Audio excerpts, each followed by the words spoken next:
Aira tension ಅಲ್ಲಿ ಎದ್ ನಿಂತ್ಲು. ಅವಳ ಟೇಬಲ್ ಮೇಲೆ ಮುಷ್ಟಿ ಬಿಗ್ದು ಗುದ್ದಿದ್ಲು. ಸಿದ್ಧಾರ್ಥ್ ಸಿದ್ಧಾರ್ಥ್ ಮಗುನ ಮಣ್ಣಲ್ಲಿ ಹೂತಾಕಿದ್ರ? ಆಗ ಹೇಗಿದ್ದ ಅವನು ಅಂತ ತುಂಬಾ ಪ್ಯಾನಿಕ್ ಆಗಿ ಕೇಳಿದ್ಲು. ನಾನವನನ್ನ ಮಣ್ಣಿಂದ ಮೇಲೆ ಕೆತ್ತುವಾಗ ಆ ಮಗು ಉಸಿರಾಡೋದನ್ನೇ ನಿಲ್ಸಿತ್ತು. ಆ ಮಗು ಸತ್ತೋಗಿದೆ ಅನ್ಕೊಂಡಿದ್ದೆ ಅಂತ ಡಲ್ ವಾಯ್ಸ್ ಅಲ್ಲಿ ಹೇಳ್ದ. ನಾನ್ ಆ ಜಾಗಕ್ಕೆ ಹೋದಾಗ ಅಲ್ಲೇನೂ ಇರ್ಲಿಲ್ಲ. ಯಾವ ಮಗು ಅಳು ಶಬ್ದನೂ ಕೇಳಿಸ್ಲಿಲ್ಲ. ಬೆಂಗಳೂರಿಂದ ಆಚೆ ಮೇನ್ ರೋಡ್ ಪಕ್ಕ ಸ್ವಲ್ಪ ಕಾಡು, ಗಿಡ, ಮರಗಳ ಮಧ್ಯೆ ಆಗ ತಾನೇ ಯಾರೋ ನೆಲನ ಅಗ್ದು ಮುಚ್ಚಿದ ಗುರುತಿತ್ತು. ನಾನು ಅಕ್ಕಪಕ್ಕ ನೋಡ್ದೆ, ಯಾರೂ ಇರ್ಲಿಲ್ಲ. ಅನುಮಾನ ಬಂದು ಆ ಜಾಗನ ಸಿಕ್ಕಿರೋದ್ರಲ್ಲೇ ಅಗ್ಯೋಕ್ ಶುರು ಮಾಡ್ದೆ. ಜಾಸ್ತಿ ಸಮಯ ಹಿಡಿಲಿಲ್ಲ. ಒಂದು 2 minutes ಅಲ್ಲಿ ಬಿಳಿ ಬಣ್ಣದ ಬಟ್ಟೆಯಲ್ಲಿ ಸುತ್ತಿದ ಮಗು ಸಿಕ್ತು. ಆಗ ನನ್ನ ಹಾರ್ಟ್ ಎಷ್ಟು ಜೋರಾಗಿ ಹೊಡ್ಕೊಳ್ತಿತ್ತು ಗೊತ್ತಾ ಅಂತ ಸಿದ್ಧಾರ್ಥ್ ಆಯ್ರಾ ಕಣ್ಣಲ್ಲಿ ಕಣ್ಣಿಟ್ಟು ನೋಡ್ದ. ಅವಳ ಕಣ್ಣಲ್ಲಿ ನೀರ್ ತುಂಬಿಕೊಂಡಿತ್ತು. ಅವಳು ಆ ಸೀನ್ನ ತನ್ನ ಕಣ್ಣೆದ್ರೆ ನೋಡ್ತಿದ್ದೀನೇನೋ ಅಂತ ಫೀಲ್ ಮಾಡ್ಕೊಂಡ್ಲು. ಮಗು ಕಣ್ಮುಚ್ಚಿತ್ತು. ಅದ್ರ ಪುಟ್ಟ ಕೈ ಕಾಲ್ಗಳು ತಣ್ಣಗಾಗಿದ್ವು. ಉಸಿರಾಟ ನಿಂತಿತ್ತು. ಆ ಪುಟ್ಟ ಮಗುವಿನ ಮೂಗು, ಬಾಯಿ ಮತ್ತು ಕಿವಿಯಲ್ಲಿ ಮಣ್ಣು ತುಂಬಿತ್ತು. ನಾನವತ್ತು ಒಬ್ನೇ ಆ ಜಾಗಕ್ಕೆ ಹೋಗಿರ್ಲಿಲ್ಲ. ಮುಂದಾಲೋಚನೆಯಿಂದ ನಮ್ ಫ್ಯಾಮಿಲಿ ಡಾಕ್ಟರ್ನು ಜೊತೆ ಕರ್ಕೊಂಡು ಹೋಗಿದ್ದೆ. ಯಾಕಂದ್ರೆ ಆ ಲೇಡಿ ಮಗು ಸಾಯೋ ಹಂತದಲ್ಲಿದೆ ಅಂತ ಮೊದ್ಲೇ ಹೇಳಿದ್ಲು. ಡಾಕ್ಟರ್ ಜೊತೆ ಹೋಗಿದ್ದು ಆ ಕ್ಷಣಕ್ಕೆ ತುಂಬಾ ಸಹಾಯಕ್ ಬಂತು. ಅವ್ರ ಮಗು ಮೂಗಲ್ಲಿ ಸೇರ್ಕೊಂಡಿದ್ದ ಮಣ್ಣನ್ನ ತೆಗೆದ್ರು ಅಂತ ಅವನ್ ಹೇಳ್ದ. ಆಮೇಲೆ ಮಗು ಉಸಿರಾಡ್ತಾ ಅಂತ ಅವಳು ಗಾಬ್ರಿಲಿ ಕೇಳಿದ್ಲು. ಆ ಮಗುನ ಮಣ್ಣಲ್ಲಿ ಹೂತಾಕಿ ಆಲ್ರೆಡಿ 15 ನಿಮಿಷದ ಮೇಲಾಗಿತ್ತು ಅಂತ ಡಾಕ್ಟರ್ ಹೇಳಿದ್ರು. ಅವರು ಮಗುಗೆ ಅಂಟ್ಕೊಂಡಿದ್ದ ಮಣ್ಣನ್ನೆಲ್ಲ ಕ್ಲೀನ್ ಮಾಡಿ CPR ಮಾಡಿದ್ರು. ಕೊನೆಗೂ ಮಗುಗೆ ಉಸಿರು ಬಂತು. ಇನ್ನೊಂದ್ 2 ನಿಮಿಷ ಲೇಟ್ ಆಗಿದ್ರು ಆ ಮಗುನ ಉಳ್ಸೋಕೆ ಯಾರಿಂದಲೂ ಸಾಧ್ಯ ಆಗ್ತಿರ್ಲಿಲ್ಲ ಅಂತ ಡಾಕ್ಟರ್ ಹೇಳ್ದಾಗ ಆ ಕ್ಷಣಕ್ಕೆ ಅವರೇ ದೇವ್ರು ಅನ್ನಿಸ್ತು. ಅಷ್ಟು ಚಿಕ್ಕ ಮಗುನ ಆ ಸ್ಥಿತಿಲಿ ನೋಡಿ ನನ್ನ ಹೃದಯ ಬಡಿಯೋದೇನೋ ನಿಲ್ಸತ್ತೇನೋ ಅನ್ನೋವಷ್ಟು ಪೇನ್ ಆಯ್ತು ಅಂತ ಸಿದ್ಧಾರ್ಥ್ ಡೀಪ್ ಆದ ಉಸಿರು ಹೇಳ್ಕೊಂಡು ಹೇಳ್ದ. ನಾನವನನ್ನ ನನ್ನ ಮಗ ಅಂತ ಆಕ್ಸೆಪ್ಟ್ ಮಾಡ್ಕೊಂಡೆ. ರೋಹನ್ ತುಂಬಾ ಡಿಫ್ರೆಂಟ್ ಹುಡುಗ. ಅವನ್ ಜಾಸ್ತಿ ಮಾತಾಡೋದಿಲ್ಲ.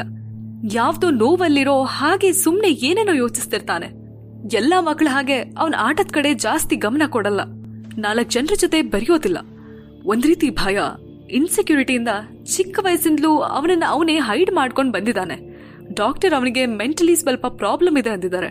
ಯಾಕಂದ್ರೆ ಅವ್ನು ಹುಟ್ಟಿದಾಗ ಏನಾಯ್ತು ಅನ್ನೋದು ಅವನಿಗೆ ನೆನ್ಪಿಲ್ದಿದ್ರು ಆ ಮಗು ಅನ್ಕಾನ್ಶಿಯಸ್ ಮೈಂಡ್ಗೆ, ಐ ಮೀನ್ ಟು ಸೇ ಸುಪ್ತ ಮನಸ್ಸಿಗೆ ಇನ್ಸೆಕ್ಯೂರ್ಡ್ ಫೀಲ್ ಇನ್ನೂ ಕಾಡ್ತಿರೋದಕ್ಕೆ ಅವನು ಯಾರನ್ನು ನಂಬಲ್ಲ, ಯಾರನ್ನು ಜಾಸ್ತಿ ಹಚ್ಕೊಳ್ಳಲ್ಲ ಅಂತ ಡಾಕ್ಟರ್ ಕ್ಲಾರಿಫೈ ಮಾಡಿದ್ದಾರೆ ಅಂತ ಅವನ್ ಮಾತನ್ನ ಮುಗಿಸ್ದ.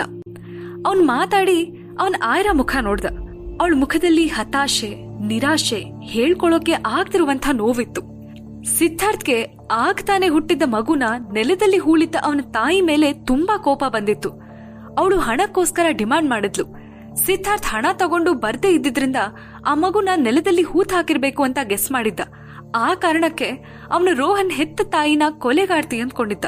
ಅವನೆಷ್ಟು ಕೋಪ ಮಾಡ್ಕೊಂಡಿದ್ದ ಅಂದ್ರೆ ರೋಹನ್ ತಾಯಿ ಅನ್ಸ್ಕೊಂಡಿರೋ ಆ ಹೆಂಗಸ ಸಿಕ್ಕಿದ್ರೆ ಕೊಲೆನೆ ಮಾಡ್ಬೇಕು ಅಂತ 5 ವರ್ಷದ ಹಿಂದೆನೆ ಡಿಸೈಡ್ ಮಾಡಿದ್ದ. ಆದ್ರೆ ರೋಹನ್ ತಾಯಿ ಬೇರೆ ಯಾರು ಅಲ್ಲ, ಆಯ್ರಾನೆ ಅಂತ ಗೊತ್ತಾದಾಗ ಅವನ್ ಮನ್ಸಲ್ಲಿ ಕೊಲೆ ಮಾಡ್ಬೇಕು ಅನ್ನೋ ಭಾವನೆ ಬರ್ಲೇ ಇಲ್ಲ. ಅವಳಂತ ಹೆಣ್ಣಾಗಿರೋಕೆ ಸಾಧ್ಯ ಇಲ್ಲ. ಜೊತೆಗೆ ರೋಹನ್ ಮೇಲೆ ಅವಳಿಗೆ ತುಂಬಾ ಪ್ರೀತಿ ಇತ್ತು. ಅದು ಅಲ್ದೆ ರೋಹನ್ನ ಸಾಯಿಸ್ಬೇಕು ಅಂದ್ಕೊಂಡಿದ್ದ ಆಯ್ರಾ ಸಿಹಿನ ಯಾಕೆ ಬಿಡ್ತಾಳೆ? ಅವಳನ್ನು ಸಾಯಿಸ್ಬೇಕಿತ್ತಲ್ವಾ ಅನ್ನೋ ಕ್ವೆಶ್ಚನ್ ಕೂಡ ಹುಟ್ಕೊಂಡಿತ್ತು. ಆಯ್ರಾ ಮೇಲೆ ಕೋಪ ಇಲ್ದೇ ಇರ್ಲಿಲ್ಲ. ಆದ್ರೂ ಅವಳು ತನ್ನ ಮಗನ ಸಾಯಿಸೋ ಪ್ಲಾನ್ ಮಾಡಿರಲ್ಲ ಅನ್ನೋ ಕಾನ್ಫಿಡೆನ್ಸ್ ಇತ್ತು ಅಷ್ಟೆ. Miss Ayra, what happen? ನಾನ್ ಯಾಕೆ ರೋಹನ್ ತಾಯಿನ ದ್ವೇಷ ಮಾಡ್ತೀನಿ ಅಂತ ಗೊತ್ತಾಯ್ತಾ ನಿಮ್ಗೆ? ಆಗ್ತಾನೆ ಹುಟ್ಟಿದ ಮಗುನ ಸಾಯಿಸುವಂತ ತಾಯಿನ ಮತ್ತೇನ್ ಮಾಡೋಕ್ಕಾಗತ್ತೆ ಅಂತ ಸಿದ್ಧಾರ್ಥ್ ಕೇಳ್ದ. ಯಾವ ತಾಯಿನೂ ತನ್ ಮಗು ಸಾಯ್ಲಿ ಅಂತ ಬಯಸೋದಿಲ್ಲ. ಅದು ಆಗ್ತಾನೆ ಜನ್ಮ ಕೊಟ್ಟ ತಾಯಿ ತನ್ ಕಂದನ ಹೇಗ್ ಬಿಟ್ಟು ಬರ್ತಾಳೆ? ಪ್ರತಿಯೊಬ್ಬ ತಾಯಿನೂ ಅವಳ ಮಗುನ ತುಂಬಾ ಕೇರ್ಫುಲ್ ಆಗಿ ನೋಡ್ಕೋತಾಳೆ. ನೀವ್ ಬೇರೆ ರೀತಿಲಿ ಯೋಚಿಸಬಹುದಲ್ಲ. ಆ ಮಗು ಹುಟ್ಟಿದ ತಕ್ಷಣ ಅದನ್ನ ಯಾರಾದ್ರೂ ಕಿಡ್ನಾಪ್ ಮಾಡಿರಬಹುದು, ಅಥವಾ ಆ ತಾಯಿ ಗೊತ್ತಿಲ್ದಿರೋ ಹಾಗೆ ಆ ಮಗುನ ಸಾಯಿಸೋ ಪ್ಲಾನ್ ಮಾಡಿರಬಹುದು. ಈಗ್ಲೂ ಆ ತಾಯಿ ಅವಳ ಮಗುನ ಹುಡುಕ್ತಾನೆ ಇರಬಹುದು ಅಂತ ಅಂದ್ಲು. ಅವಳ ಮಾತ್ ಕೇಳಿ ಸಿದ್ಧಾರ್ಥ್ಗೆ ಸಖತ್ ಕೋಪ ಬಂತು. ಅವನು ಹಲ್ ಕಚ್ಚಿ ಸಿಟ್ಟಿಂದ ಕೇಳ್ದ, ಓಹ್, ನಿಮ್ಗೆ ಒಪ್ಕೊಳ್ಳೋಣ. ಆದ್ರೆ ರೋಹನ್ ತಾಯಿ ಹೇಗ್ ಪ್ರೆಗ್ನೆಂಟ್ ಆಗಿರಬಹುದು? ಯಾವ್ದಾದ್ರೂ ಅಫೇರ್ಸ್ ಇಂದಾನಾ ಅಂತ ಕೇಳ್ದ. ಆ ಪ್ರಶ್ನೆಗೆ ಆಯ್ರಾ ಹತ್ರ ಉತ್ತರನೇ ಇರ್ಲಿಲ್ಲ. ಅವಳೊಂದ್ಸರಿ ಶಾಕ್ ಆದ್ಲು. ಮತ್ತೆ ಹೇಳಿದ್ಲು, ನಾನವತ್ತು ನಿಮ್ಗೆ ಮಗು ಹೇಗ್ ಬಂತು ಅಂತ ಕೇಳಿದಕ್ಕೆ ಗೊತ್ತಿಲ್ಲ ಅನ್ರಿ. ಮೋಸ್ಟ್ಲಿ ರೋಹನ್ ತಾಯಿಗೂ ಅವಳ ಪ್ರೆಗ್ನೆನ್ಸಿ ಬಗ್ಗೆ ಗೊತ್ತಿಲ್ಲದೆ ಇರಬಹುದು ಅಂತ ಹೇಳಿ ಡೀಪ್ ಆಗಿ ಉಸಿರೆಳ್ಕೊಂಡ್ಲು. ಅದೇನೇ ಆಗಿರ್ಲಿ, ನಾನ್ ಅವಳನ್ನ ಕ್ಷಮಿಸೋದಿಲ್ಲ. ಒಬ್ಳು ತಾಯಿ ಆದವಳಿಗೆ ಮಗು ಬಗ್ಗೆ ಕಾಳಜಿ ಬೇಡ್ವಾ? ಅವಳಿಗ ಮಗು ಬೇಕಿರ್ಲಿಲ್ಲ ಅಂದ್ರೆ ಯಾಕೆ ಜನ್ಮ ಕೊಡ್ಬೇಕಿತ್ತು? ಹುಟ್ಟಿರೋ ಮಗುನ ಪ್ರೊಟೆಕ್ಟ್ ಮಾಡಕ್ಕಾಗ್ದಿರೋಳು ಒಬ್ಳು ತಾಯಿನ? ನಾನ್ ಅವಳನ್ನ ಯಾವತ್ತೂ ಕ್ಷಮಿಸೋದಿಲ್ಲ ಅಂತ ಸಿಟ್ಟಿಂದ ಸಿದ್ಧಾರ್ಥ್ ಹೇಳ್ದ. ಅವಳ ಮುಖನೇ ನೋಡ್ತಿದ್ದ ಸಿದ್ಧಾರ್ಥ್ಗೆ ಅವಳೇನೋ ಯೋಚಿಸ್ಕೊಂಡು ಸಂಕಷ್ಟ ಪಡ್ತಿದ್ದಾಳೆ ಅಂತ ಅರ್ಥ ಆಯ್ತು. ಅವಳ ಮಗು ಹುಟ್ಟಿರೋ ಟೈಮಲ್ಲಿ ಏನಾಯ್ತು ಅಂತ ಕೇಳ್ಬೇಕು ಅಂದ್ಕೊಂಡ. ಅವನ್ ಬಾಯಿಂದ ಒಂದೇ ಒಂದು ಶಬ್ದನೂ ಆಚೆ ಬರ್ಲಿಲ್ಲ. ಹೇಗ ಅವಳ ಹತ್ರ ಕೇಳುದು ಅಂತಾನೂ ತಿಳಿಲಿಲ್ಲ. ಅವಳು ರೋಹನ್ನ ತುಂಬಾನೇ ಪ್ರೀತಿಸ್ತಾಳೆ ಅನ್ನೋದನ್ನ ಸಿದ್ಧಾರ್ಥ್ ಕಂಡ್ಕೊಂಡಿದ್ದ. ಆದ್ರಿಂದ ಅವಳು ಯಾವತ್ತೂ ಅವನನ್ನ ದೂರ ಮಾಡ್ಕೊಂಡಿರಲ್ಲ. ಇಲ್ಲೇನೋ ಮಿಸ್ಅಂಡರ್ಸ್ಟ್ಯಾಂಡಿಂಗ್ ಆಗಿದೆ ಅಂತ ಅವನ್ ಅಂದ್ಕೊಂಡ. ಅದು ಅಲ್ಲದೆ ಆಯ್ರಾ ಶರ್ಮನೇ ಡಾಕ್ಟರ್ ಸಂಯುಕ್ತ ಆಗಿದ್ಲು. The famous doctor, neurology specialist doctor Samyukta ಆಗಿದ್ದ ಆಯ್ರಾ ಒಂದು ಆಪರೇಷನ್ ಮಾಡಿದ್ರೆ 4 ಕೋಟಿ ಸಿಕ್ತಿತ್ತು. ಆಯ್ರಾ ಮಾಡಿರೋ ಎಲ್ಲಾ ಆಪರೇಷನ್ ಸಕ್ಸಸ್ ಆಗಿರೋದಕ್ಕೆ ಜಗತ್ತಿನ ಶ್ರೀಮಂತರೆಲ್ಲ ಡಾಕ್ಟರ್ ಸಂಯುಕ್ತಾನೇ ಅವಲಂಬಿಸಿದ್ರು. ಅವನೊಮ್ಮೆ ಆಯ್ರಾ ಮುಖ ನೋಡ್ದ. ಅವಳಿನ್ನೂ ತನ್ನ ನೆನಪಿನ ಆಳದಲ್ಲಿ ಕಳೆದೋಗಿದ್ಲು. ಅವಳ ಕಣ್ಣಲ್ಲಿ ಬ್ಲಾಂಕ್ ಆದ ಎಕ್ಸ್ಪ್ರೆಷನ್ ಇತ್ತು. ಅವಳನ್ನ ಡಿಸ್ಟರ್ಬ್ ಮಾಡೋಕೆ ಇಷ್ಟ ಇಲ್ಲದೆ ಅವನ್ ಫೋನ್ ಓಪನ್ ಮಾಡ್ದ. ಅಲ್ಲಿ ಅಭಿ ರಾಜೀವ್ ರಾವ್ ಡೀಟೇಲ್ಸ್ ಕಳ್ಸಿದ್ದ. ಇಮೇಲ್ ಓಪನ್ ಮಾಡಿ ಅವನು ಓದೋಕ್ ಶುರು ಮಾಡ್ದ. Name Rajeev Rao, age 30 years, height 6.1, health condition weak and sickly person ಅಂತ ಓದದ್ ಸಿದ್ಧಾರ್ಥ್ ಹುಪ್ ಗಂಟಿಕ್ಕಿದ್ದ.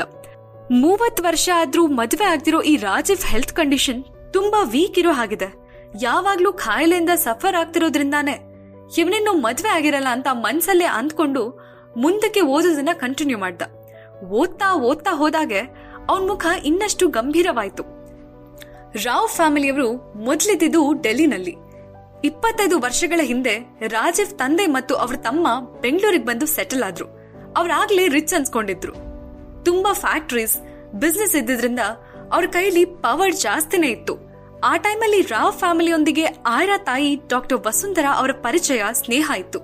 ಆದ್ರಿಂದಾಗಿ ವಸುಂಧರಾ ರಾವ್ ಫ್ಯಾಮಿಲಿಗೆ ತಮ್ಮ ಮಗಳು ಆಯ್ರಾನ ಮದ್ವೆ ಮಾಡ್ಕೊಡ್ತೀನಿ ಅಂತ ಮಾತು ಕೊಟ್ಟಿದ್ರು.